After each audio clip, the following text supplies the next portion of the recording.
जय श्री राम। प्रिय भक्तों, आज हम आपको विजयादशमी की पावन कथा सुनाने जा रहे हैं। प्रेम से बोलिए मर्यादा पुरुषोत्तम भगवान श्री राम की जय। इस दिन बुराई पर अच्छाई और अधर्म पर धर्म की विजय का प्रतीक माना जाता है। इस कथा को अंत तक श्रद्धा और भक्ति भावना से अवश्य सुने। ये कथा केवल धर्म का ज्ञान नहीं देती, बल्कि हृदय में भक्ति की ज्योति भी प्रज्वलित करती है। आगे की कथा में हम भगवान शिव और माता पार्वती का एक अर्थपूर्ण संवाद सुनाएंगे। उस संवाद में ये प्रकट होता है कि प्रभु श्री राम के दिव्य दर्शन के लिए स्वयं शिव जी कितने ललायत और आतुर थे। यही प्रसंग भक्तों के लिए अत्यंत प्रेरणादायी और भाव विभोर करने वाला है। प्राचीन काल में जब भगवान विष्णु ने मर्यादा पुरुषोत्तम श्री राम के रूप में अवतार लिया, तब स्वयं देवों के देव महादेव भी उनके दर्शन करने की प्रबल इच्छा से व्याकुल हो उठे। भगवान शिव ने सोचा कि यह अवसर दुर्लभ है, क्योंकि साक्षात नारायण मानव रूप में अवतरित होकर पृथ्वी पर धर्म की स्थापना कर रहे हैं। शिव जी का हृदय राम भक्ति से पिघल गया और वे स्वयं भी प्रभु श्री राम के दर्शन के लिए एक अद्भुत लीलामयी यात्रा पर निकल पड़े थे। कहते हैं कि इस दिन मां कात्यायनी ने महिषासुर नामक राक्षस का वध कर देवताओं को भयमुक्त किया। तभी से इस दिन विजय उत्सव मनाने की परंपरा चली आ रही है।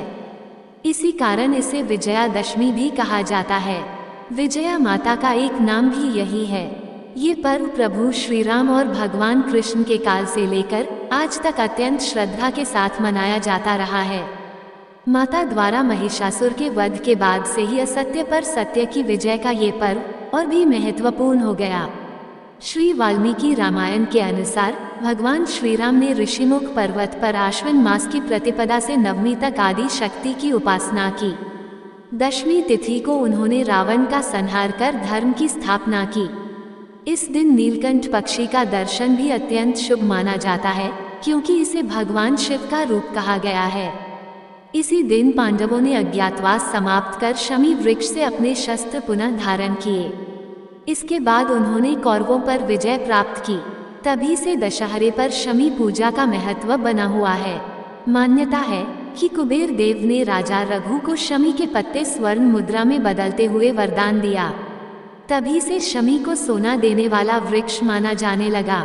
विजयादशमी पर रावण के पुतले का दहन करने का उद्देश्य ये सिखाना है कि चाहे कोई कितना भी विद्वान, शक्तिशाली या शिव भक्त क्यों न हो, यदि उसका मन अहंकार और अधर्म से भरा हो तो अंततः उसे पराजय ही प्राप्त होगी। प्रिय भक्तों, अब सुनिए भगवान श्री राम और एक बुढ़िया की अद्भुत कथा। जब भगवान श्री राम माता सीता और लक्ष्मण के साथ वनवास जा रहे थे, तब उन्होंने थोड़ी देर विश्राम किया। वहीं पास में एक वृद्धा रहती थी। बुढ़िया सूत काट रही थी। जब भगवान श्री राम, लक्ष्मण और माता सीता उसके घर पहुँचे तो बुढ़िया ने उनका आदरपूर्वक स्वागत किया। उसने उन्हें स्नान कराकर भोजन के लिए आमंत्रित किया। प्रभु ने कहा, माता, मेरा हंस बहुत भूखा है, पहले उसे मोती खिला दो, बाद में मैं भोजन करूँगा। ये सुन बुढ़िया चिंतित हो गई, लेकिन उसने हार नहीं मानी। उसने राजा के पास दौड़कर उधार में मोती मांग लिए और हंस को खिलाया। प्रसन्न होकर भगवान श्री राम ने उसके आंगन में मोती का पेड़ उगाया। जब पेड़ बड़ा हुआ तो उसमें बहुत सारे मोती लगने लगे। बुढ़िया को इसकी जानकारी नहीं थी। जब पड़ोसन उन्हें उठाकर ले जाती, तब भी बुढ़िया प्रसन्न रहती थी। एक दिन उसी पेड़ के नीचे बैठकर सूत काट रही थी, तभी मोती गिरा। बुढ़िया ने तुरंत मोती उठा लिया और राजा के पास ले जाकर बताया कि यह पेड़ मेरे आंगन में है। राजा ने वह पेड़ अपने महल में लगवा दिया, लेकिन भगवान श्री राम की कृपा से राजा के महल में लगे पेड़ में मोती की जगह कांटे उगने लगे। एक दिन वही कांटा रानी के पैर में चुभ गया और उसे बहुत पीड़ा हुई। रानी चिल्लाते हुए राजा के पास गई। राजा ने तुरंत पेड़ को फिर से बुढ़िया के आंगन में लगवा दिया। भगवान श्री राम की कृपा से पेड़ में फिर से मोती लगने लगे। अब बुढ़िया उन मोतियों को प्रभु का प्रसाद मानकर सभी में बांटती रही। इस प्रकार भगवान श्री राम ने उस बुढ़िया पर अपनी कृपा दिखाई। प्रेम से बोलिए मर्यादा पुरुषोत्तम भगवान श्री राम की जय। वाल्मीकि रामायण में बताया गया है कि रावण पुलत मुनि के पुत्र महर्षि विश्रवा और राक्षसी कैकसी का पुत्र था। रावण का जन्म समुद्र मंथन से जुड़ी घटनाओं से हुआ। जब अमृत को पीकर देवता राक्षसों से अधिक शक्तिशाली हो गए और हर युद्ध में देवताओं को पराजित करने लगे, तो राक्षस चिंतित हो गए कि उनके कुल का नाश हो जाएगा और उनके साम्राज्य का अंत निश्चित होगा। तब सर्वसम्मति से राक्षसों के बीच में इस बात पर सहमति बनी कि राक्षसों की पुत्री ऐसे शक्तिशाली पुरुष को जन्म दे जो ब्राह्मण भी हो और राक्षसों के कहने पर देवताओं के साथ युद्ध करके उन्हें हरा भी सके। मन में यही विचार लिए राक्षस राज सुमाली अपनी पुत्री कैकसी के पास पहुंचा और उससे कहा, पुत्री, अब तुम विवाह योग्य हो चुकी हो और मेरे भय के कारण कोई सुयोग्य तुम्हारा हाथ मांगने मेरे पास नहीं आता।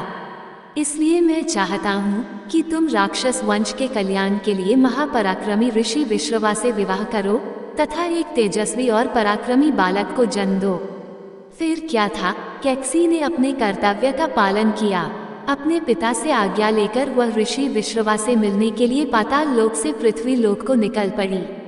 पृथ्वी लोक तक पहुँचते पहुँचते कैकसी को काफी समय लग गया और इसी कारण वह शाम को जब दोनों वक्त मिले ऋषि विश्रवा के आश्रम पर पहुंची। यहाँ आकर कैकसी ने ऋषि विश्रवा को चरण स्पर्श किया और फिर अपने मन की इच्छा उन्हें बताई। कैकसी की बातों को सुनकर ऋषि विश्रवा उससे विवाह करने को तैयार हो गए, लेकिन साथ ही उन्होंने ये भी कहा कि तुम कुबेला में मेरे पास आई हो, इसलिए मेरे पुत्र क्रूर और बुरे कर्म करने वाले होंगे और उनकी शक्ल भी राक्षसों जैसी होगी, लेकिन मेरा तीसरा पुत्र मेरी तरह धर्मात्मा होगा। और फिर इस तरह ऋषि विश्रवा और कैकसी ने रावण, कुंभकर्ण तथा पुत्री शूरपणखा को जन्म दिया।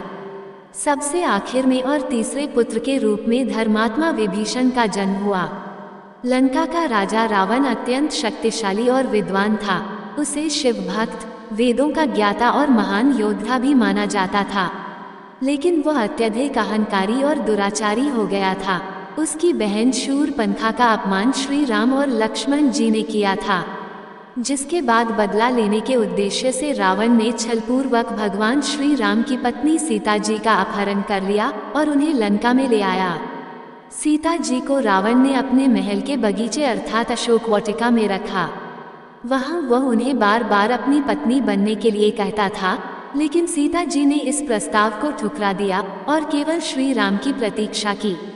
उधर जब श्री राम जी को सीता जी के अपहरण का पता चला तो वह उन्हें ढूंढने के लिए निकल पड़े। रास्ते में उन्हें हनुमान जी और सुग्रीव जी जैसे मित्र मिले, जिनकी सहायता से श्री राम ने वानर सेना का निर्माण किया। हनुमान जी ने लंका जाकर सीता जी का पता लगाया और फिर श्री राम और उनकी वानर सेना समुद्र पार करके लंका की ओर बढ़ी। समुद्र पर राम सेतु का निर्माण कर श्री राम, लक्ष्मण और वानर सेना लंका पहुंची। वहां रावण से युद्ध आरंभ हुआ। लंका पहुंचने के बाद भगवान राम और रावण की सेना के बीच भयंकर युद्ध शुरू हो गया। इस युद्ध में रावण की ओर से उसके शक्तिशाली भाई कुंभकर्ण, पुत्र मेघनाथ और लंका के अन्य योद्धा लड़े, जबकि श्री राम की ओर से हनुमान, लक्ष्मण, सुग्रीव, अंगद और वानर सेना थी।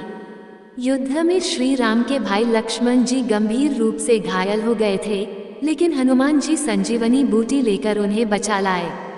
कुंभकर्ण, जो एक अत्यंत शक्तिशाली राक्षस था, उसे रावण ने जगाकर युद्ध में भेजा। वह अपनी विशालकाय काया से युद्ध के मैदान में आतंक मचाने लगा, लेकिन आखिरकार वह भी श्री राम के हाथों मारा गया। इसके बाद रावण का पुत्र मेघनाथ, जो अत्यधिक मायावी था और देवताओं को भी हराने का सामर्थ्य रखता था, वह युद्ध में उतरा। मेघनाथ ने अपनी मायावी शक्तियों से लक्ष्मण को गंभीर रूप से घायल कर दिया, लेकिन लक्ष्मण अंततः उसकी छलपूर्ण चालों को विफल कर उसे मार गिराए। जब रावण के सभी योद्धा मारे गए, तब वह स्वयं युद्ध के लिए मैदान में उतरा। रावण के पास अद्वितीय शक्तियां थीं। उसके 10 सिर और 20 भुजाएं उसे अजय बनाते थे। श्री राम और रावण के बीच भयंकर युद्ध आरंभ हुआ। रावण बार बार अपनी शक्तियों का प्रयोग करता, लेकिन भगवान राम उसके हर प्रहार को विफल कर देते। रावण के पास अमृत का वरदान था, जिसके कारण उसे मार पाना आसान नहीं था। तब रावण का छोटा भाई विभीषण, जो धर्म के मार्ग पर चलते थे, उन्होंने प्रभु श्री राम की सहायता कि विभीषण ने श्री राम को बताया कि रावण को केवल उसकी नाभि में स्थित अमृत कुंड को नष्ट करके ही मारा जा सकता है। ये सुनकर भगवान श्री राम ने अपनी अमोघ शक्ति ब्रह्मास्त्र का प्रयोग किया और रावण की नाभि पर प्रहार किया, जिससे उसका अमृत कुंड नष्ट हो गया। इस प्रकार रावण मृत्यु को प्राप्त हुआ। रावण के मरते ही युद्ध समाप्त हो गया और लंका पर श्री राम की विजय हुई। तब राम ने रावण का विधिवत अंतिम संस्कार करवाया, जिससे ये संदेश दिया गया कि बुराई पर जीत के बाद भी पराजित का सम्मान करना चाहिए। इसके बाद श्री राम ने सीता जी को बंधन मुक्त कराया और फिर विभीषण को लंका का राजा बनाया। रावण का अंत बुराई, अधर्म, अहंकार और अत्याचार के नाश का प्रतीक बन गया। रावण का दहन हमें ये सिखाता है कि चाहे व्यक्ति कितना भी शक्तिशाली, ज्ञानी या विद्वान हो, अगर वह अपने अहंकार और अधर्म के कारण गलत मार्ग पर चलता है तो अंततः उसका पतन निश्चित है। श्री राम ने रावण का वध करके ये संदेश दिया कि सत्य और धर्म की हमेशा जीत होती है। ये कहानी हमें जीवन में नैतिकता, धर्म और कर्तव्य पालन की शिक्षा देती है। रावण का वध बुराई पर अच्छाई की विजय का प्रतीक बन गया और इसी कारण से हर वर्ष दशहरे के दिन रावण के पुतले का दहन कर इस दिन को विजयादशमी के रूप में मनाया जाने लगा। ये थी विजयदशमी की कथा। प्रिय श्रोताओं, अब आपको सुनाते हैं एक ऐसी सुंदर कथा जिसे सुनने के बाद आप भी भाव विभोर हुए बिना नहीं रह पाएंगे, क्योंकि यह कथा तब की है जब भगवान श्री राम का जन्म हुआ था। नन्हे, सुकुमार और कोमल से श्री राम थे। जब कैलाश पर्वत पर विराजमान भगवान शंकर को उनके अवतरण की बात पता चली, तब वे भगवान श्री राम के स्वरूप के दर्शन करने के लिए अत्यंत उत्सुक और लालायित हो उठे। एक बार भगवान शिव और माता पार्वती कैलाश पर्वत पर बैठे हरिनाम संकीर्तन कर रहे थे। तभी शिवजी ने माता पार्वती से कहा, देवी, आज मैं आपको अपनी चोरी के बारे में बताना चाहता हूँ। ये सुनकर पार्वती जी आश्चर्यचकित होकर बोली, आपने चोरी की प्रभु? आपको चोरी की क्या आवश्यकता पड़ गई? आपको तो सब कुछ सहज ही प्राप्त हो सकता है। शिवजी मुस्कुराए और बोले, हाँ, मैंने चोरी की और यह बात आज तक किसी को नहीं पता। जब भगवान राम बाल रूप में अयोध्या नगरी में प्रकट हुए थे, तब मैं और काकभूषुंडी मनुष्य रूप धारण कर उनके दर्शन करने गए। मैंने मदारी का वेश बनाया और काकभूषुंडी जी जम्बूरा बने। हम दोनों अपना खेल दिखाते हुए राजा दशरथ के महल पहुँचे। उस समय रामलला पालने में सो रहे थे। मेरे डमरू की ध्वनि से उनकी निद्रा टूटी और वे मेरी लीलाओं को समझ गए। प्रभु श्री राम ने विनोद करने के लिए जोर से रोना शुरू कर दिया।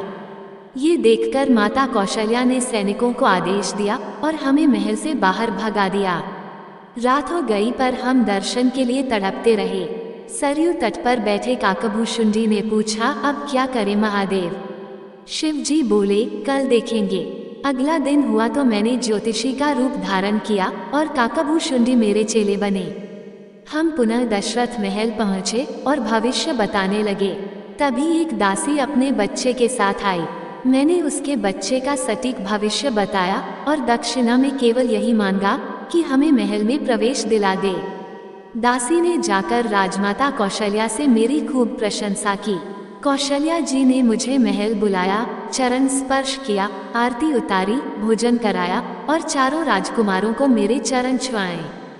जैसे ही मैंने रामलला को देखा, मैं समाधि में लीन हो गया। मेरी सांसें रुक गईं, नेत्र पलक झपकना भूल गए। कौशल्या जी भयभीत हो गईं। तब शिशुरूप राम ने जोर जोर से रोकर स्थिति संभाली ताकि माता को उनके वास्तविक रूप का ज्ञान न हो। कौशल्या जी बोली, ज्योतिषी महाराज, मेरे लल्ला का भविष्य देखिए, वह भूखा है। शिवजी समाधि से बाहर आए और किसी प्रकार भविष्य बताकर विदा हुए। ये कथा सुनाकर शिवजी ने माता पार्वती से कहा, देखो, मैंने चोरी से दर्शन किए। पार्वती मुस्कुराई तो शिवजी ने पूछा, देवी, आप नाराज नहीं हुई? पार्वती ने उत्तर दिया, नाथ, यदि दासी न आती तो क्या आप दर्शन कर पाते? क्या आपने उस दासी को पहचाना नहीं? तब शिवजी ने देखा और सारा रहस्य जान गए। वास्तव में वह दासी कोई और नहीं बल्कि स्वयं माता पार्वती ही थी, जिन्होंने दासी का रूप लेकर पहले से ही महल में प्रवेश किया था। इस प्रकार भगवान शिव की रामलला के दर्शन की मनोकामना पूर्ण हुई। प्रिय भक्तजन, ये कथा हमें सिखाती है कि प्रभु के दर्शन और भक्ति का मार्ग सरल नहीं होता, परंतु यदि मन सच्चे भाव से जुड़ा हो तो स्वयं शक्ति स्वरूपा माता पार्वती भी सहायक बन जाती हैं। इस कथा को सुनकर यदि आपके हृदय में भी भक्ति का भाव जगा हो तो कमेंट बॉक्स में जय श्री राम और हर हर महादेव अवश्य लिखें। कथा पसंद आई हो तो इसे लाइक करें, अपने प्रियजनों के साथ शेयर करें और चैनल को सब्सक्राइब करना न भूलें। हर हर महादेव।